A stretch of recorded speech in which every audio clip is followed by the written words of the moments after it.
Hi all, Navy Dad back again with you. Today I got something for you Tahoe fans. This is my daily roller. It's 2007 Chevy Tahoe, and as you can see, I'm doing some work to it. Specifically, this all started because my original aftermarket transmission cooler had a leak in it. So then I had to, of course, fix other things. So about 6 months ago, I installed these. Pretty freaking cool, aren't they? Here's what they really look like. Yeah, really cool. So they come with standard halogen lights for your high beam and your low beam. And the quality of light sucks. They're cool lights, but the light sucks over your factory original OE lights. The path's not as bright, and they're just not as bright because of this design. Really, they're designed for HIDs. But the manufacturer doesn't support or recommend installing HIDs and will void the warranty. Yet, they offer a HID conversion piece for it. Let me show you. Okay, so here's the back of the headlight.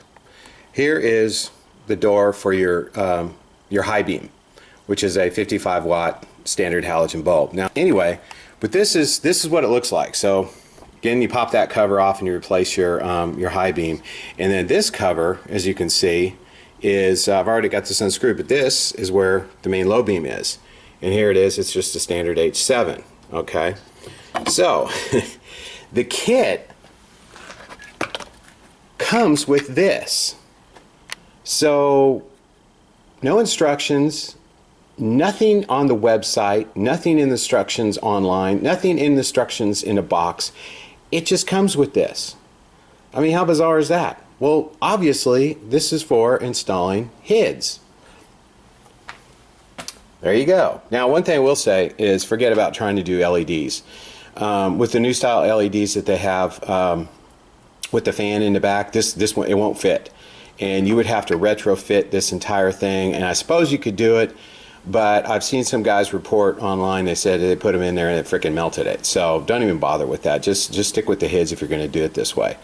So I didn't find anything online about upgrading these things to HIDs. Nothing on YouTube, nothing on any of the forums or anything. So that's why I'm doing this.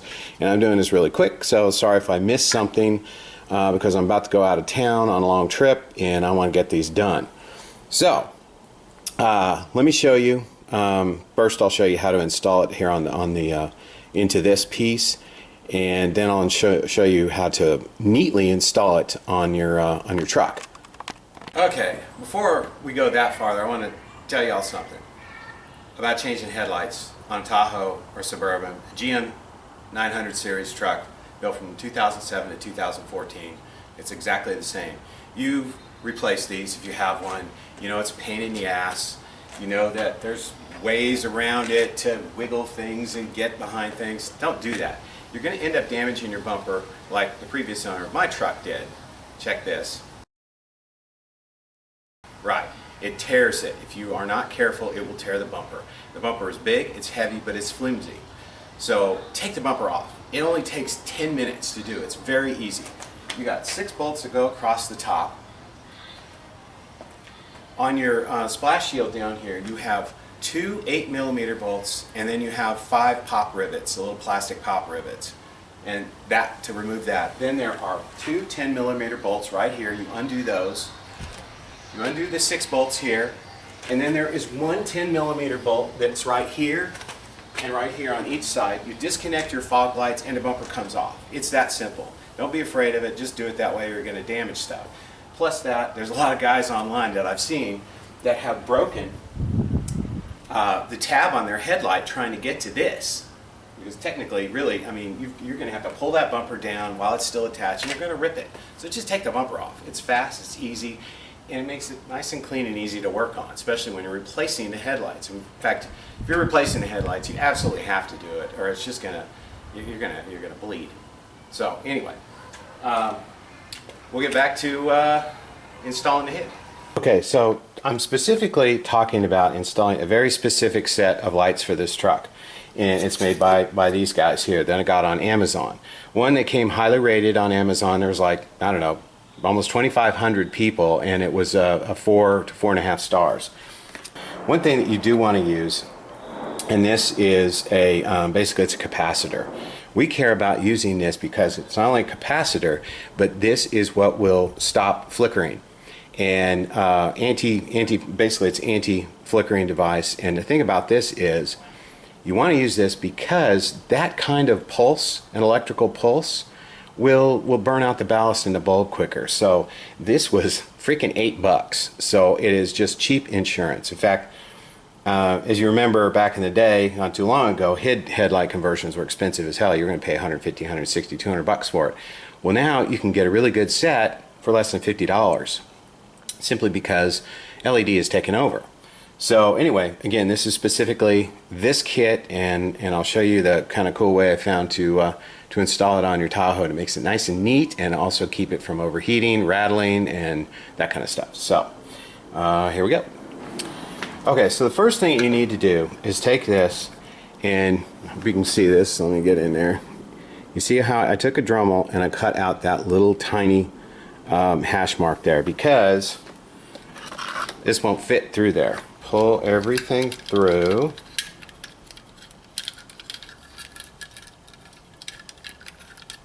Well, damn down. There we go.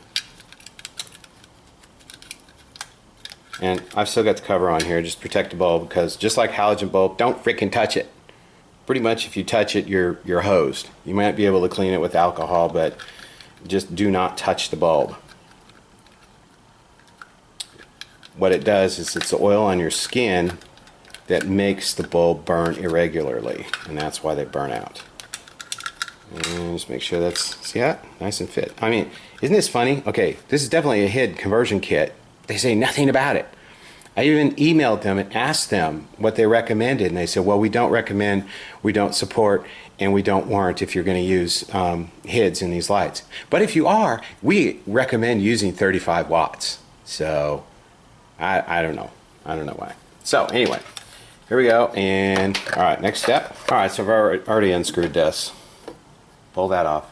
All right, and then here's your headlight. Pull that aside. Is that ready? Yeah. Pull this out. Pull that out, and you can see that I did change these out with the Sylvanias, and still the quality of light was just crap. So bye bye. Or as they say, bye Felicia. Gotta unscrew your bulb.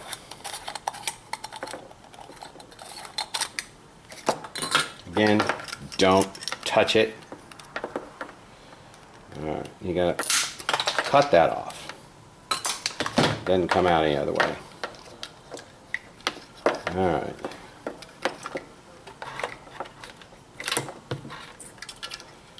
And if you can see this, what we're gonna gently drop her in. And you know, these only go, these H7s, well, just like any other bulb, they only lock in one way. They have little teeth there that locks them, you know, into place when you drop it in here. So you can't really get them backwards or anything, unless you're, you know, not paying attention, which I would hope you would when you're replacing bulbs, because you don't want to freaking take your truck apart again to fix it. Alright, lock her in place. Okay. And plug this in. Make sure you plug it in correctly. Black is ground. So otherwise it ain't gonna work. And fold it up inside here. Well, it'd probably be helpful if we had it turned the right way, wouldn't it? Yeah. So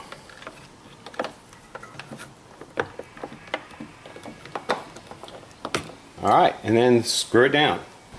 Okay, so one thing I wanted to show you is this bracket right here. This is where your OE lights, actually, they have a little foot basically that plugs into here, and it clips it in, and I don't know, gives it extra support or whatever. But this is not used on the new lights, but it's a perfect mounting place for your capacitor and your ballast. So I'm going over to the other side now and I'll show you because I've got that one started. Okay, so again, why I'm being specific with this particular brand is I kind of figured out how to make these nice and neat and fit, and I don't know if they're all, you know, similar in their mounting styles or the thickness or the size. So again, that's why I'm specifically talking about this. So these are the two original screws from the lower headlight mount. So I removed that and look at that, it fits perfectly. So what you want to do is take your bracket and screw it to the back of the ballast and then roll it over to the side here and screw it down. Then you want to use your capacitor and kind of put it at a slight angle like this, and the headlight fits perfectly. And there's room in there, and there's room for them to breathe too, which is important because this stuff can get hot, especially, you know, when you live in a hot climate like Texas. So anyway, I'm going to install the headlight and we'll get back to it in just a moment. And there you have it. Nice, bright 5000K white. That's right. Yeah, something else to keep in mind. The higher you go in Kelvin, 6,000, 8,000, the bluer they get. They look really bright to your eyes, but the actual amount of lumens are less. So it's not physically as bright when you're driving at night. So don't go with those high K lights just because they look cool, but you're just going to reduce your visibility. So try and keep around 5000K. So one other thing to note while you're doing this, obviously while you have your headlights out, replace the other bulbs. I mean, you don't want to have an old bulb in here and then all of a sudden, you know, in 2 months your freaking bulb goes out and you got to do this again. So the really cool ring around these lights, I mean, it's awesome, but they're not bright enough to be daytime running lights. And in fact, the way that they're wired, they come on with the headlights or the parking lights, but they're not daytime runners. They're just not bright enough. So retain your original daytime runners, but I really suggest upgrading your bulb to LED. A lot brighter, lasts a lot longer, look cool. I don't know if you can see that. I can't remember what brand it was. I did it like a year and a half ago. So yeah, daytime running lights in these vehicles are kind of a pain in the ass, especially the previous version, or the GM 800 class, which was the mid 2000 to 2006 Tahoes, Yukons, Cadillacs. They all burned out daytime running bulbs all the time. You always see one driving down the road with one eye. Reason for that is basically the alternator. The alternator on those vehicles had a voltage regulator that wasn't the best voltage regulator in the world, and the light bulbs couldn't handle the voltage change. In fact, if you do have one of those vehicles and you replace it with standard lights, make sure that you get the bulb, which I can't remember, I think it's 1157 maybe, I don't remember, but make sure you buy one that says LL at the end. That stands for long life, and those bulbs are designed to work with a wider and broader voltage range. So when you have an alternator that's going up and down, or other things in your ride, like a booming stereo system or something like that, sucking up some juice, you're gonna change that, and it's gonna knock those bulbs out. So make sure you use the LL, or just go to LED. In fact, I wish I could go to LED with everything, but I haven't been able to find an LED flasher to use on this for turn signals and such. So I did do my I did my backup lights with some super freaking bright lights that so my backup camera is very well illuminated at night, and I think I annoy people too, so that's kind of fun. Yeah, bonus, right? So anyway, hope you enjoyed this. And again, these are the Spyder and or Sonar aftermarket lights for a 2007 to 2014 Chevrolet Tahoe or Suburban GMT 900 series truck. Okay, all. Thanks for watching. I hope you enjoyed it. Hope this will help you out if you've got one of these trucks with these ultra cool lights. Now you'll be able to see. Kind of cool. No, that's not my fault. No. Anyway, Navy Dad out. See you again next time. Boys, see you very soon.